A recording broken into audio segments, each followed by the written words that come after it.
রাখাল ঘাবড়ে গিয়ে সামনে এগিয়ে চলল। মাথার ওপর সূর্য প্রখরভাবে জ্বলছিল। তৃষ্ণায় তার গলা শুকিয়ে কাঠ হয়ে গিয়েছিল। ঠিক তখনই হঠাৎ সে দূরে একটি নদী দেখতে পেল। পানির আশায় সে দ্রুত নদীর দিকে ছুটে গেল, কিন্তু নদীর কিনারায় পৌঁছনো মাত্রই তার নাকে একটি তীব্র এবং প্রচণ্ড দুর্গন্ধ এলো, যেন কেউ পচা গলিত লাশ পানিতে মিশিয়ে দিয়েছে।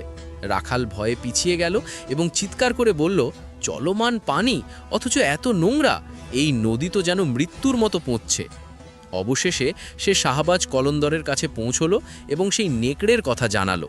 কলন্দর জবাব দিলেন, ঠিক আছে, আমি তাকে অনুমতি দিয়েছি যেন সে একটি ভেড়া বেছে নিয়ে খেয়ে ফেলে। রাখাল কিছুটা ইতস্তত বোধ করে বলল, কিন্তু কলন্দর, আসার পথে আমার সাথে ৩টি অদ্ভুত বিষয় ঘটেছে। কলন্দর মৃদু হেসে বললেন, ওগুলো সব সংকেত ছিল যা তুমি দেখেছ। প্রথম সংকেত, তুমি যে দেখেছ গাভী নিজের বাছুরের দুধ খাচ্ছে, এটি সেই সময়ের সংকেত যখন মায়েরা নিজেদের স্বার্থের জন্য নিজ কন্যাদের বিপদে ফেলবে। দ্বিতীয় সংকেত, যে গরিব লোকদের হাতে সোনার থলি ছিল, তারা সেই সব লোক যাদের কাছে সম্পদ তো থাকবে, কিন্তু মন হবে শূন্য।